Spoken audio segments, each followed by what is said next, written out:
우리 할렐루야 샬롬 하고 인사합니다. 할렐루야 샬롬 샬롬 샬롬 샬롬 샬롬. 하나님 사랑합니다. 여러분 주 안에서 사랑합니다. 창세기 48장 드디어 야곱이 축복하고 이제 하늘을 나라로 하나님께 돌아가는 그러한 내용이 나타나죠. 47장에 이어서 야곱은 요셉에게 가나안 땅과 후손에 대한 하나님의 언약을 전수합니다. 그리고 그가 병원 중에 문병원 두 손자죠. 에브라임과 므낫세에게 축복을 하죠. 근데 에브라임과 므낫세를 바꿔서 차자를 먼저 우편에 둬서 축복하는 그런 내용. 그것을 요셉은 뭐 매우 못마땅해 아버지가 눈여두셔서 그랬나 하고 다시 바꾸니까 얘기하죠. 야곱이 아니다 라고 얘기하는 그런 내용들이 오늘 본문에 나타나 있습니다. 요셉의 두 아들이 이스라엘의 12지파를 형성해서 구속사에 큰 몫을 하게 하는 야곱의 축복. 본인이 바뀌어서 찾아있면서 장자의 축복을 받은 것처럼 자기 아들 요셉의 아이들도 또한 그런 일들이 일어나죠. 야곱은 요셉에게 가나안 땅과 후손에 대한 하나님의 언약을 전수합니다. 그리고 문병원 두 손자 에브라임과 므낫세에게 축복은 요셉의 두 아들이 이스라엘 두 지파를 형성해서 구속사의 큰 일을 감당하게. 야곱이 회상을 합니다. 요셉의 문병으로 오는 부분이 나타나죠. 아버지가 많이 아프시다는 소식을 듣고 요셉은 그의 두 아들을 데리고 아버지를 바로 찾아옵니다. 당시 애굽은 총체적 난국을 맞이한 매우 혼란스러운 상태였는데 7년 대기근으로 분주한 상태에 있었어요. 그렇지만 요셉은 일이 바쁘다고 핑계대지 않고 병든 아버지를 돌아보는 일을 절대로 뒤로 미루지 않았습니다. 나이가 많으면 당연히 병이 생기죠. 10절입니다. 이스라엘의 눈이 나이로 말미암아 어두워 보지 못하더라. 그래서 이스라엘은 야곱이에요. 요셉이 두 아들을 이끌어 아버지 앞으로 나아가니 이스라엘이 그들에게 입맞추고 그들을 안고. 요셉의 아들에 대해서 창세기 41장 50절에서 51절에 증거했었죠. 흉년이 들기 전에 요셉이가 두 아들이 나되 곧 온의 제사장 보디베라의 딸 아스낫을 아스낫이 그에게서 낳은지라. 온의 제사장 보디베라의 딸과 결혼을 하죠. 요셉이 그의 장남의 이름을 므낫세라. 하나님이 내게 내 모든 권한과 내 아버지의 온 진리를 잊어버리게 하셨다라는 뜻을 므낫세가 갖고 있습니다. 힘을 내죠. 야곱이 아들이 왔다는 소리를 듣고 문병 왔다는 사실을 안 야곱은 병상에서 힘을 내어 침상에 일어나 앉습니다. 2절에 말씀합니다. 어떤 사람이 야곱에게 말하되 내 아들 요셉이 내게 왔다 하매 이스라엘이 힘을 내어 침상에 앉아 요셉에게 이르되 이전에 가나안 땅 모수에서 전능하신 하나님이 내게 나타나 복을 주시며 내게 이르시되 내가 너로 성육하고 번성하여 내게 그래서 많은 백성이 나게 하고 내가 이 땅을 내 후손에게 주어 영원한 소유가 되게 하리라 하셨느니라. 지난 날을 회상하면서 말하는 그런 내용들이 쭉 나타납니다. 그는 나약해진 자신의 몸을 전신의 힘을 다해서 침상에 앉았어요. 어느 누구에게나 마지막 기회는 항상 찾아옵니다. 성도들은 절대로 마지막 기회에도 우리가 해야 할 일을 잊지 말아야 되겠다. 마지막으로 축복하는 모습이 나타나죠. 침상은 우리가 잘 아는 잠자는 지금의 우리 침대. 욥기 7장 13절에 혹시 내가 말하기를 내 잠자리가 나를 위로하고 내 침상이 내 수심을 풀리라 할 때 침대를 얘기합니다. 힘쓰다. 역대상 28장 7절에도 두 야곱이 부모의 명을 따라 바단 아람으로 갔어요. 그죠? 야곱이 과거를 위성하는 부분이 쭉 나타납니다. 제가 4절까지 읽었죠. 많은 소유가 되게 하리라. 또한 또 5절에도 나타나죠. 내가 애굽으로 와서 내게 이르기 전에 애굽에서 내게 낳은 두 아들 에브라임과 므낫세는 내 것이라. 루벤과 시몬처럼 내 것이 될 것이라 얘기했었죠. 이들 후에 내 소생은 내 것이 될 것이며, 그러니까 에브라임과 므낫세는 야곱이 내게 될 거라 이스라엘이 이렇게 얘기했어요. 그 이후에 난 내 소생들은 내 것이 될 것이며 그들의 유산은 그들의 형의 이름으로 함께 받으리라. 내게 대하여는 내가 이전에 바단에서 올 때 라헬이 나를 따르는 도중 가나안 땅에서 죽었는데 그곳은 에브라까지 길이 아직도 먼 곳이란 데가 거기서 그를 에브랏길에 장사하니까 너네 엄마를 에브랏길에 예루살렘 그 길가 에브랏길에 장사했다. 이스라엘이 요셉의 아들들을 보고 이르되 이들은 누구냐라고 아시면서도 물어왔어요. 요셉이 그 아버지에게 아뢰되 이는 하나님이 여기서 내게 주신 아들들이니이다. 아버지가 이르되 그들을 데리고 내 앞으로 나오라. 내가 그들에게 축복하리라. 마지막까지도 이렇게 하나님의 일을 하는 그런 모습. 이스라엘의 눈이 나이로 말미암아 어두워 보지 못하더라. 요셉이 두 아를 이끌어 아버지 앞으로 나아가니 이스라엘이 그들에게 입 맞추고 그들을 안고 요셉이 이르되 내가 내 얼굴을 보리라고 오늘까지는 보리라고 생각지도 못하였더니 하나님이 내게 내 손자까지 보게 하셨다. 난 너 죽은 줄 알았죠? 요셉의 아버지 무릎 사이 두 아들을 물러나게 하고 땅에 엎드려 절하고 오른손에는 에브라임을 이스라엘의 왼손을 향하게 하고 왼손으로는 므낫세를 이스라엘의 오른손을 향하게 하여 이끌어 그에게 가까이. 므낫세가 맞으니까 이스라엘의 오른손이 닿게끔 다 이끌고 갔는데 이스라엘이 오른손을 펴서 찬한 에브라임의 머리에 얹고 왼손을 펴서 므낫세의 머리에 얹으니 므낫세는 장자라도 팔을 엇바꾸어 얹었더라. 이렇게 장자인데 차자의 축복, 왼손으로 축복합니다. 그 시대에는 오른손이 굉장히 거룩한 손이에요. 그래서 가장 최고로 여긴 그 우편, 오른손이죠. 쭉 나타나죠. 야곱 일행이 들어간 루스에 대해서 창세기 35장 6, 7절에 야곱과 그와 함께하는 모든 사람이 가나안 땅 루스 곧 베델에 이르고 7절에 그가 거기서 제단을 쌓고 그것을 베델이라 불렀으니 이는 그의 형의 낯을 피할 때 하나님이 거기서 그에게 나타나시었더라. 이 베델이라는 곳이 그것을 거기에 가서 제단을 쌓고 그것을 이제는 베델을 엘베델로 다시 나타나신 하나님이란 뜻으로 엘베델이라는 이름을 붙이죠. 야곱이 라헬이 묻힌 곳에 대해서 아까 제가 읽은 대로 다시 또 설명을 합니다. 왜냐하면 요셉의 어머니이기 때문에 라헬의 죽음에 에브라꽃 베들레헴 길에 장사되었고 야곱이 라헬의 묘에 비를 세웠더니 지금까지 라헬의 묘비라 일컫더라. 창세기 35장 20절에 증거된 내용입니다. 그리고 요셉의 두 아이들에게 축복하는 모습이 쭉 나타났죠. 제가 쭉 한참 읽어드렸습니다. 일찍이 하나님께서는 아브라함에게 그가 축복하는 자에게 축복을 내리고 저주하는 자에게 저주를 내리겠다고 말씀하셨었어요. 축복권과 저주권을 함께 그에게 주셨습니다. 아브라함에게. 야곱은 아브라함의 자손이었고 그의 믿음의 아들이었죠. 따라서 혈통에 따라 야곱에게는 이 축복권과 저주권이 함께 전수가 된 것이다. 복을 주십니다. 창세기 49장 25, 6절에 보면 내 아버지 하나님께로 말미암나니 그가 너를 도우실 것이요 전능자로 말미암나니 그가 내게 복을 주실 것이라. 위로 하늘의 복과 아래로 깊은 샘의 복과 젖먹이는 복과 태의 복이로다. 내 아버지의 축복이 내 선조의 축복보다 나아서 영원한 산이 한없음같이 이 축복이 요셉의 머리로 돌아오며 그 형제 중 뛰어난 자의 정수리로 돌아오리로다. 이렇게 축복을 합니다. 하나님은 자기 백성에게 축복하시죠. 시편 3편 8절입니다. 구원은 야훼께 있사오니 주의 복을 주의 백성에게 내리소서. 누가에게 내리겠어요? 자기 자녀들에게 복을 내리죠. 손을 어금맞게 얹은 부분이 14절에 나타났었죠. 자손을 축복하는 일은 야곱의 권한이고 또한 의무이기도 했습니다. 그런데 이 직무를 행하려는 야곱이 눈이 어두워서 앞을 분간하지 못해요. 힘들었기에 요셉은 그의 두 아들을 아버지께로 인도하되 장자 므낫세를 야곱의 오른쪽에 에브라임을 왼쪽에 위치하게 하죠. 13절에 히브리인에게서 오른쪽 또는 오른손은 특별한 의미를 지니죠. 요셉의 의도하는 날 야곱은 자신의 손을 갖다 딱 대주니까 엇바꿔서 축복을 눈이 안 보임에도 불구하고 오른손을 에브라임의 머리 위에 얹고 그의 왼손을 므낫세의 머리 위에 얹는 부분이 14절에 나타납니다. 노년의 특징, 눈이 어두워지죠. 이삭이 나이가 많아, 창세기 27장 1절에도 이삭이 나이가 많아 눈이 어두워 잘 보지 못하더니 맏아들 에서를 불러 이르되 내 아들아 하네 그가 이르되 내가 여기 있나이다 하니 눈이 어두워서 몰라요. 그러니까 불러요. 음성으로. 믿음으로 히브리서 11장 21절에 믿음으로 야곱 죽을 때 요셉의 가가들에게 축복하고 그 지팡이 머리에 의지하여 경배하였다. 야곱이 끝까지 하나님을 경배하면서 돌아가는 모습이죠. 야곱의 축복이 16절에 안수는 축복과 치유, 은총과 새 능력받는 행위에 대한 상징적인 의미를 갖습니다.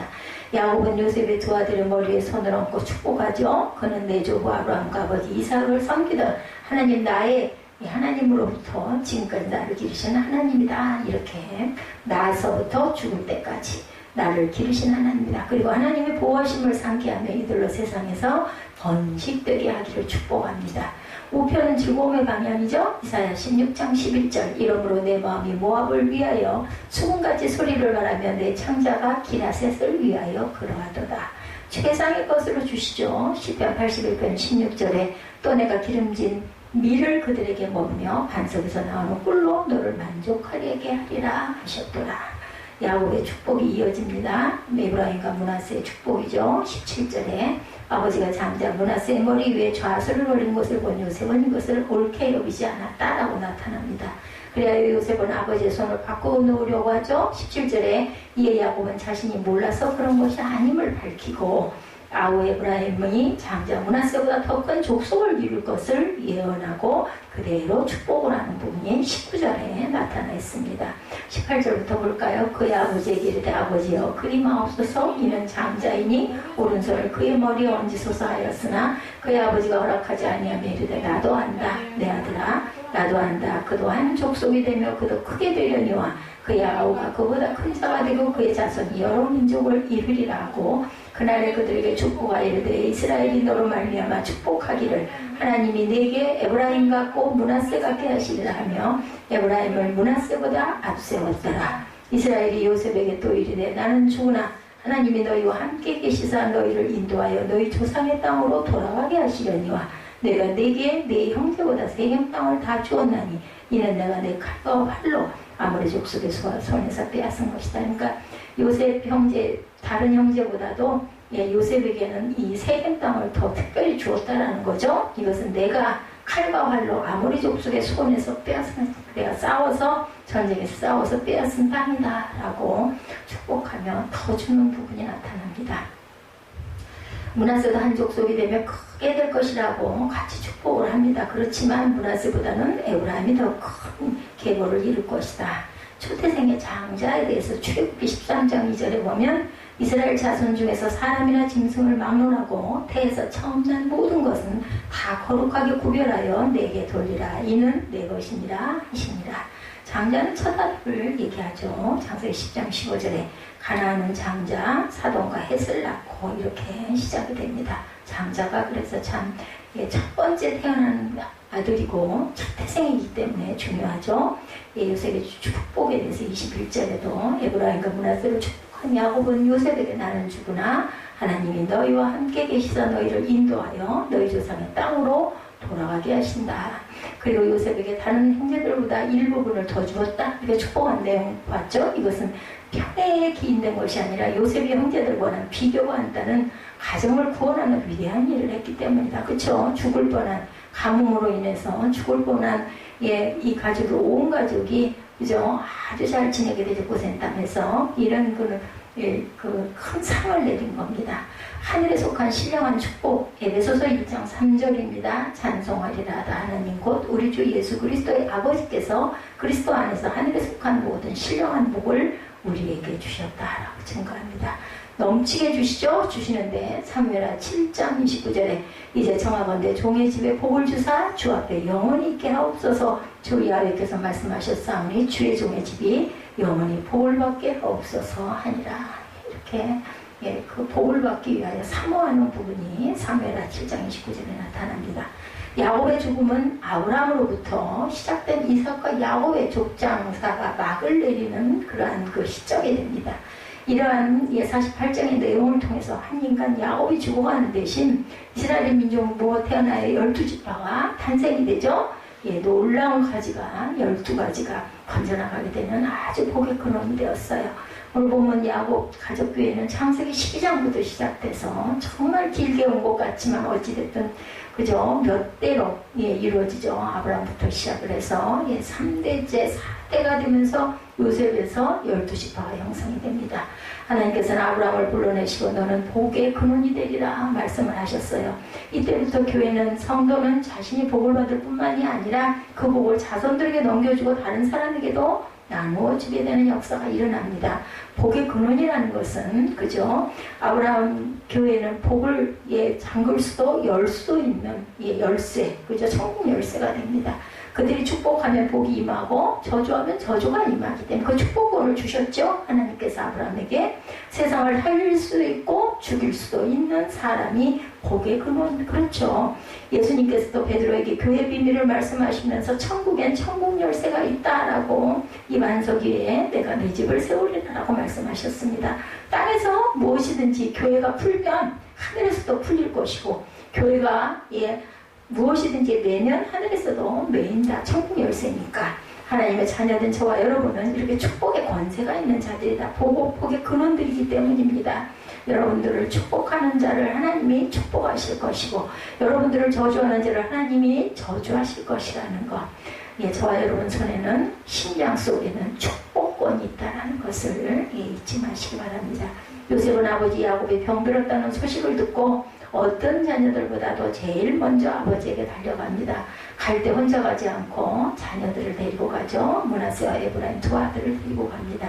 물론 병문안을 간 것이지만 아픈 아버지가 걱정이 되어서 갔지만 이에 더하여 요셉이 알고 있었던 소중한 영적 원리, 자녀들을 축복하게 하기 위해서, 또 어쩌면 아버지가 돌아가실지도 모르기 때문에 분명히 축복을 받아야 된다, 이런 마음이 있었던 거죠.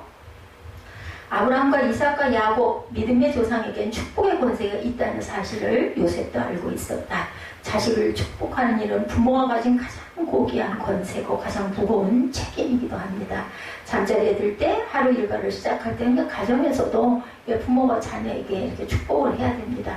아비는 자녀들의 머리에 손을 얹고 축복하죠. 중요한 인생의 결정을 할 때마다 먼 길을 떠나는 여행길에서 전쟁터에 나가는 자녀들, 그들의 몸에다 손을 대고 축복을 하죠. 결혼을 앞두고 있는 자녀를 위해서 생일을 맞는 자녀에게 아비는 그 몸에 손을 대고 축복을 했습니다. 수많은 축복 가운데 가장 중요한 축복은 부모가 자신의 죽음을 예견했을 때 자신이 걸어왔던 인생 여정의 모든 복을 담아 자녀를 축복하는 그 순간이라는 것. 아비 야복이 그 복을 탐했던 것처럼 요셉도 또한 지금 이 위대한 복을 받고 싶었던 그런 소망 가지고 있었어요. 그죠? 축복을 받고 싶었습니다. 꿈꾸는 사람은 축복과 받을 기회를 절대로 놓치지 않는다. 그래서 우리가 순간이 굉장히 중요하고, 그리고 그때가 정말 중요한 때이며, 우리가 선택이 온전한 선택이 되기 위해서 항상 우리는 기도해야 되고 영적으로 깨어 있어야 됩니다. 오랜 시간 가족과 떨어져 살았던 요셉이 이 놀라운 영적 원리를 어떻게 알았겠어요? 항상 기도했기 때문에 알았겠죠. 가나안 땅에서 요셉이 꿈을 꿀 때가 17살이었습니다. 아버지 야곱의 나이는 108세, 할아버지 이삭의 나이는 168세. 그때까지도 할아버지 이삭이 살아 계셨어요. 어릴 때 그 할아버지 품에서 요셉은 축복을 받고 할아버지 많은 얘기를 당연히 들었겠죠. 할아버지가 있는 손자들은 굉장히 그 예전에는 지금은 어떤지 모르겠지만 이렇게 정말 그 사랑을 많이 받았어요. 맨날 무릎에 앉혀놓고 옛날 얘기도 많이 해주고 맛있는 것도 감춰놨다가 이렇게 주고, 그래서 할아버지 할머니를 굉장히 따랐죠. 할아버지가 옛날 얘기해줘 칭얼거리면서 너 아비 야곱이 얼마나 복을 그리워했는지 이런 얘기를 하지 않았겠는가. 그 복을 얻기 위해서 얼마나 정말 별짓을 다 했단다, 이런 그런 이야기를 했겠죠. 그리고 아비에게 항상 달려갑니다. 아빠, 할아버지한테 아빠 얘기 들어서 아빠 그거 진짜야? 이렇게 물어보지 않았겠느냐는 거죠. 그러면 야곱은 아들 요셉에게 내가 왜 그 복을 그리워했는지, 그 복이 어떤 의미가 있는지를 당연히 설명을 했겠죠. 본문 48장 1절에 보면 강조하는 단어가 나타납니다.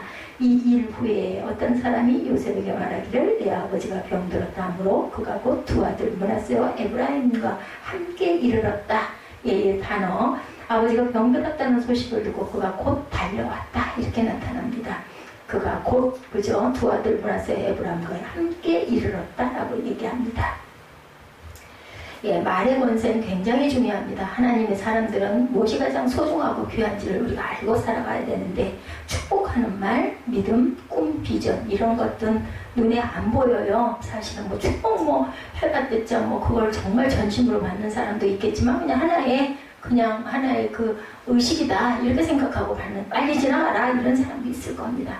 하나님의 사람들은 눈에 보이는 것들보다 눈에 보이지 않는 것들을 귀하게 볼 줄 알아야 된다. 눈에 보이는 것들은 일시적인 것이고 눈에 보이지 않는 것들은 정말 귀한 것들이 많죠.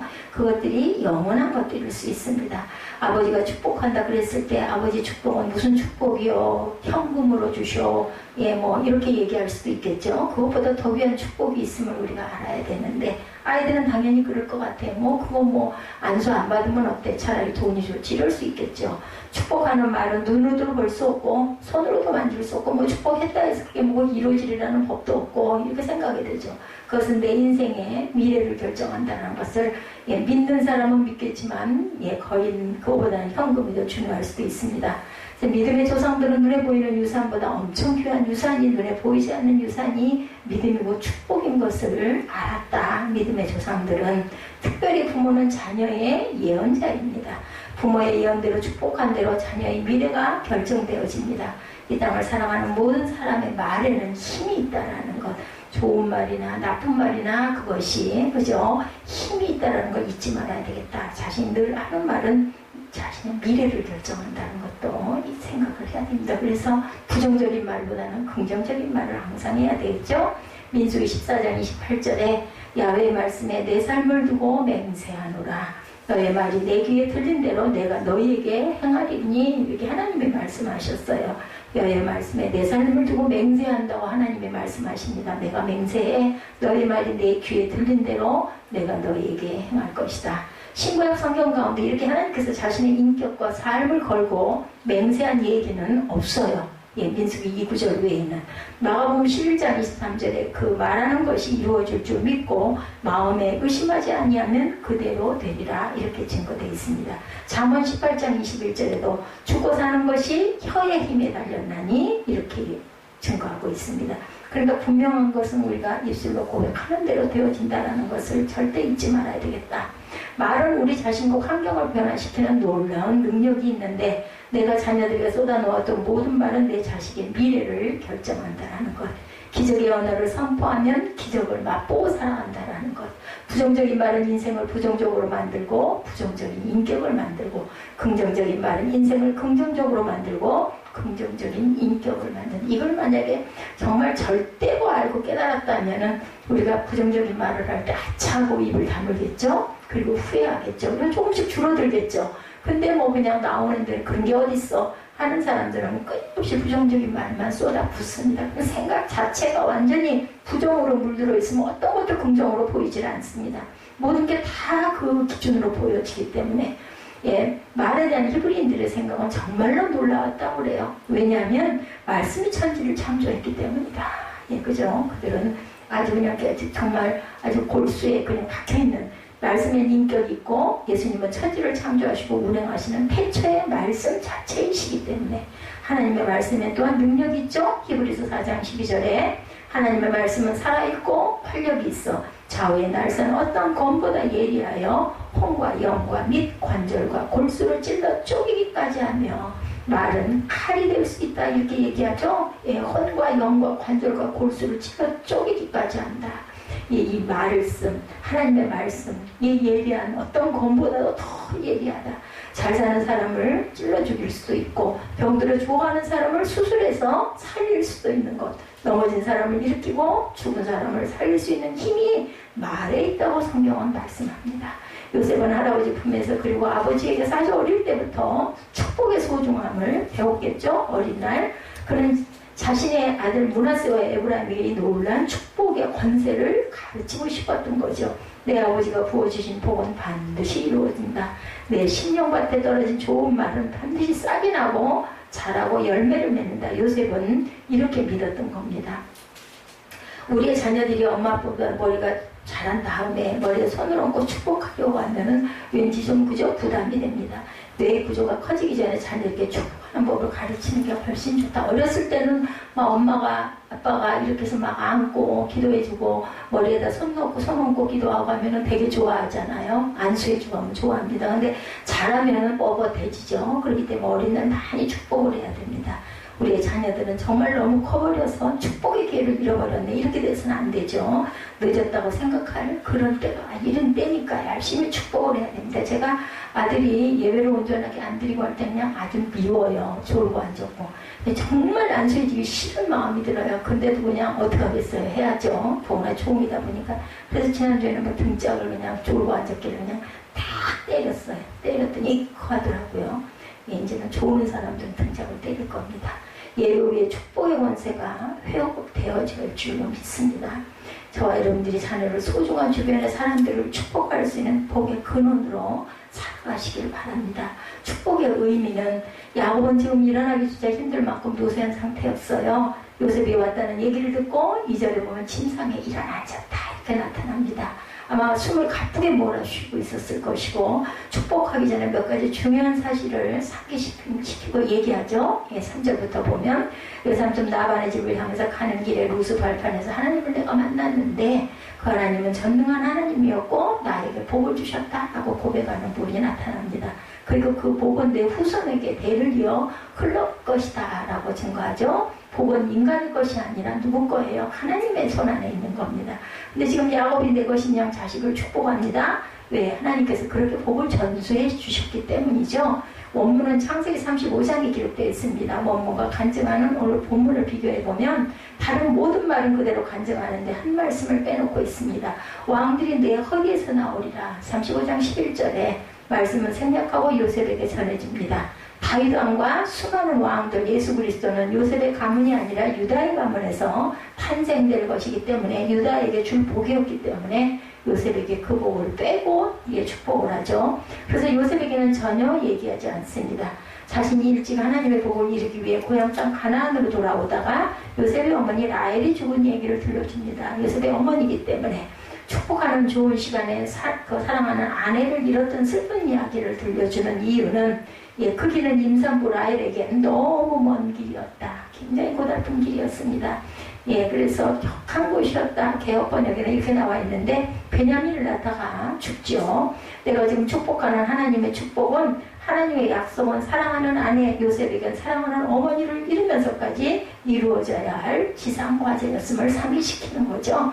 야곱은 하나님의 축복, 약속이 이루어질 무대를 확실히 하고 축복합니다. 오늘 본문 앞장 47장 그 후반절에 보면 요셉에게 자신의 장지를 애굽이 아닌 가나안 땅을 해달라 부탁하는 부분이 47장 마지막에 나타나죠. 조상 묘지에 30절이죠. 47장 30절에 장사하라. 요셉이 이르되 내가 아버지 말씀대로 행하리이다. 31절에 야곱이 또 이르되 내게 맹세하라 하며 그가 맹세하니 이스라엘의 침상머리에서 하나님께 경배하니라. 47장 30절 31절에 이렇게 나타나 있습니다. 이렇게 부탁을 하죠. 애굽의 그 장례 그 실력을 못 믿어서 그런 것도 아니고 이 당시 애굽의 장례 실력은 뭐 역사상 세계 최고였다고 합니다. 미라를 만들고 피라미드를 만들죠. 뭔가 그 원하기만 하면 야곱은 아마 귀족의 무덤에 묻힐 수도 있었을 겁니다. 그런데 자신의 무덤을 가나안 땅 사랑하는 아내 곁에 써달라. 레아가 거기에 묻혀있죠. 이 일을 간곡하게 부탁한 이유는 47장 29절에 보면 요셉의 손을 허벅지 아래에다 넣고 명세를 시키는 거. 그저 간절하게 부탁합니다. 옛 번역에서는 환도뼈에 손을 얹고 맹세했다. 즉 아버지의 생식기 위에 손을 얹고 맹세하도록 했다는 겁니다. 히브리인들은 태어나지 않은 후손들까지도 그것에 들어있다고 생각을 했다고 합니다. 그래서 그게 뭐 그게 전통들이었으니까 내가 하는 이 복은 너 혼자 받아먹고 잘 먹고 잘 살라는 얘기가 아니다. 너희 대대로 거대한 강물이 되어서 흘러가야 할 복이다. 이런 것을 강조하는 의미였다. 요셉아 내가 죽은 후에라도 이 사실을 기억시켜 반드시 이루어야 할 복이라는 것을 기억하라. 야곱은 자신이 하는 이 축복이 영원한 축복이고 천국의 축복이고 가나안의 축복임을 상기시키고 있습니다. 하나님의 약속, 하나님의 축복, 하나님의 말씀은 어느 누구 어느 때에도 중단될 수 없는 것이다. 사랑하는 사람이 그 죽는 희생이 있다고 포기할 수 있는 일이 아니다. 엄마가 희생이 되면서까지 하나님께서는 그것을 이루고 우리 가나안 땅을 축복하셨다는 겁니다.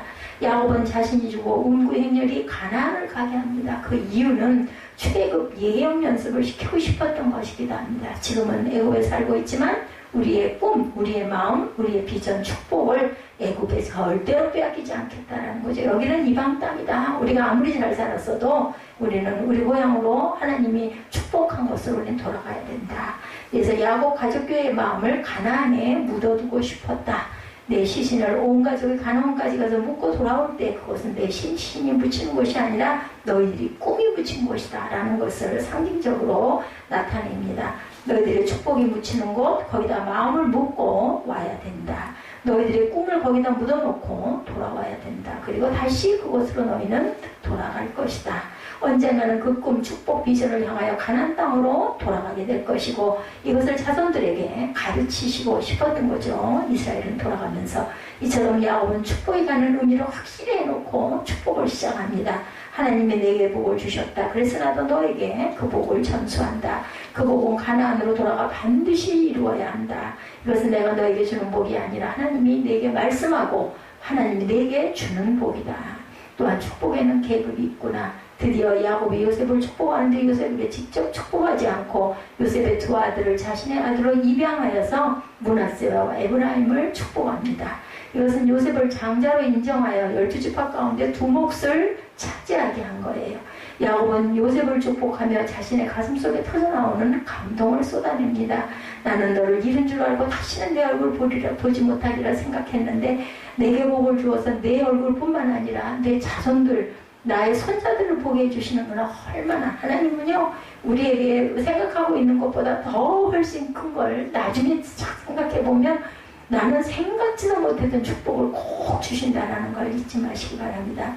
이웃을 축복하고 이민족 시대를 축복하고 내 자손을 축복할 때 불만이 터져나오는데 축복할 수는 없어요 우리가. 그죠? 그래서 축복하면 축복이 아니라 독이 됩니다. 억울한 마음, 손해보는 심정, 원망의 마음을 가지고 절대 복을 나눠줄 수가 없습니다. 저도 주일날 안수를 할 때는요 정말 그 사람을 위해서 최선의 최고의 축복을 합니다.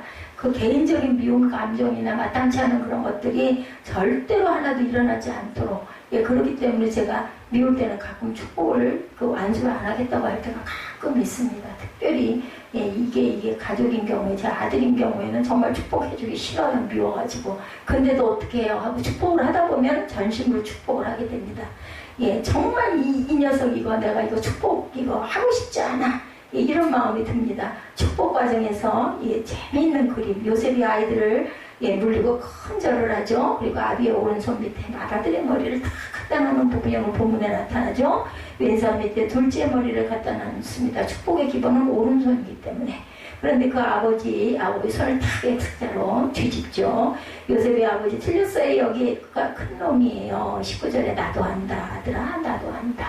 눈이 아무리 어두워도 벌써 안아보고 목소리 들어보고 이 녀석이 므낫세구나, 이 녀석이 에브라임이구나 이걸 알고 계셨던 거죠. 야곱 자신이 둘째로 태어나서 장자의 복을 받았어요. 이것이 교회입니다. 이게 천국이죠. 하나님 나라는 큰 자가 따로 있고 작은 자가 따로 있는 곳이 아니다. 하나님 나라에는 장자, 차자, 서열이 없다. 가진 자, 못 가진 자도 없다. 배운 자, 못 배운 자의 서열이 없습니다. 똑똑하고 어리숙한 자의 차별이 없습니다. 유대인과 이방인이 하나고 목사와 평신도가 하나고 서열도 계급도 없는 것이 바로 교회다. 모두가 한 가족이고 모두가 한 형제고 모두가 한 자매입니다. 그 사역상 구별이 있죠. 교회에는 계급은 없습니다. 그런데 위아래는 분명히 하나님께서 정해 놓으셨죠. 예수 그리스도가 머리시고, 그죠? 잘난 사람은 잘난 대로 복받고 못난 사람은 못난 대로 복받는 그런 것이 아닙니다. 천국의 원리가 있다면 하나님의 은혜의 원리밖에 없습니다. 예수의 이름의 권세로 복을 누리게 되죠. 요셉의 아들 므낫세와 에브라임이 야곱의 축복을 받고 나면 이곳 애굽에서 각각 한 지파씩을 형성해서 출애굽을 하게 됩니다. 그러나 훗날 정통성의 문제가 생길 수 있습니다.